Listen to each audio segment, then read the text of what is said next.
السلام علیکم بچوں آج کا جو ہمارا سبق ہے وہ ہے حالات زندگی عرش صاحبائی صاحب کی، جن کے بارے میں ہم ابھی پڑھیں گے اور اس کے بعد ان کی غزل بھی پڑھیں گے۔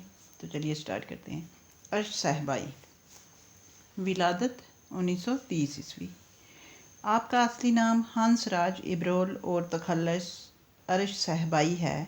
آپ کی ولادت 6 ستمبر 1930 ء کو اخنور تحصیل کے ایک چھوٹے گاؤں سہری پلائی میں ہوئی۔ میٹرک پاس کرنے کے بعد آپ نے مزید تعلیم حاصل کرنے کے لیے کالج میں داخلہ لیا، لیکن اسے جاری نہ رکھ سکے۔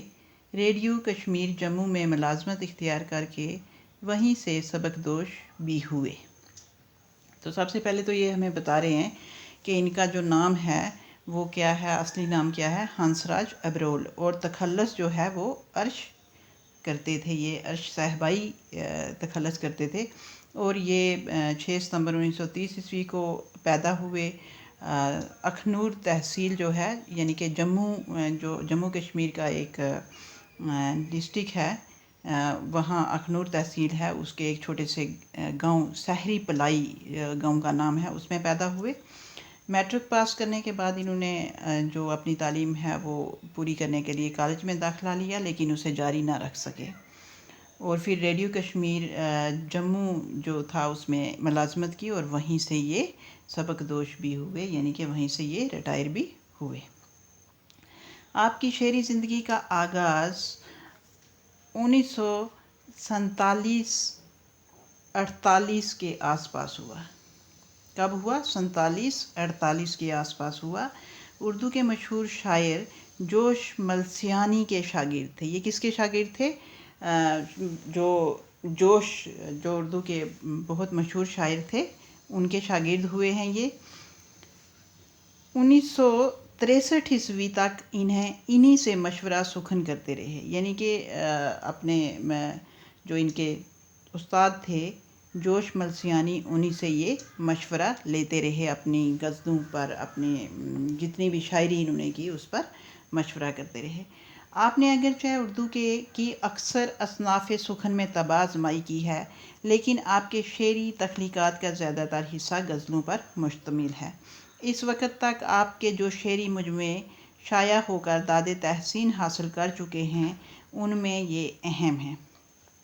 اب انہوں نے کیا کیا کہ جوش ملسیانی کے یہ شاگرد تھے اور انہی سے مشورہ کرتے تھے اپنے جو بھی انہوں نے شاعری کی اس پر، اور انہوں نے ہر ایک اصناف سخن میں شاعری کی، لیکن جو ان کا غزلوں کا حصہ ہے وہ زیادہ ہے، اور اس میں بہت زیادہ شاعری کی، اور ان کے جو مجموعے ہیں، جو شعری مجموعے ہیں، وہ بھی بہت مشہور ہوئے، اور اس میں جو مشہور ہیں وہ کون سے ہیں؟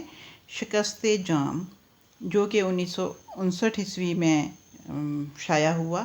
اس کے بعد دوسرا ہے شگفت گل، جو کہ 1961 میں سامنے آیا۔ تیسرا ہے سلیب، جو کہ 1971 میں شائع ہوا۔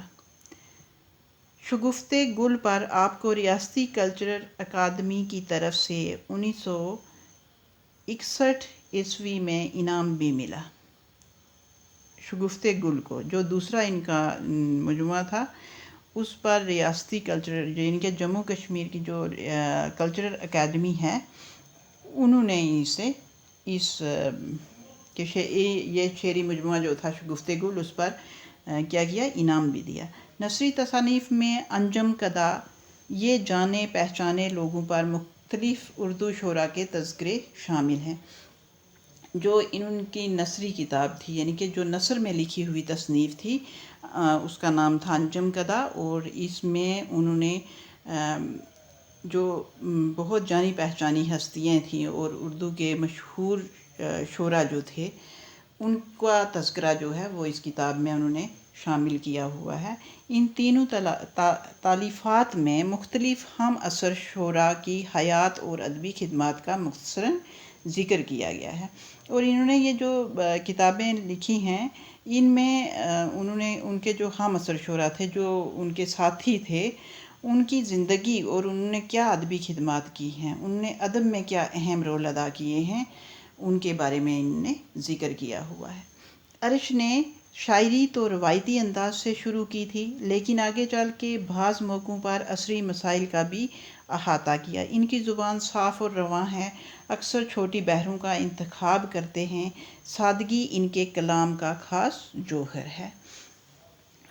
جیسے کہ تقریباً شاعر جو ہیں وہ تو روایتی انداز سے ہی شروع کرتے ہیں، اور بعد میں آہستہ آہستہ انہوں نے بھی جو کیا وہ بھی روایتی انداز سے شروع کیا، اور آگے چل کر عصری مسائل کا بھی انہوں نے بہت سارے مسائل جو تھے ان پر بھی اپنا قلم اٹھایا، اور ان کی جو زبان ہے وہ صاف اور رواں ہے، بالکل یعنی سادہ ہے اور سمجھ میں آنے والی ہے، اور یہ اکثر چھوٹی بحروں کا انتخاب کرتے ہیں، یعنی چھوٹی بحروں کو چن کر انہی پر اپنا جو کلام لکھتے ہیں، چھوٹی بحریں استعمال کرتے ہیں۔ سادگی ان کے کلام کا خاص جوہر ہے۔ ان کی جو کلام ہے، ان کا جو شاعری یہ کرتے ہیں، اس میں سادگی جو رکھی ہوئی ہے وہ ان کا ایک خاص جوہر مانا گیا ہے۔ تو یہ تھی ارش صاحبائی صاحب کی حالات زندگی بچوں۔ تو مجھے دو اجازت۔ Thank you very much.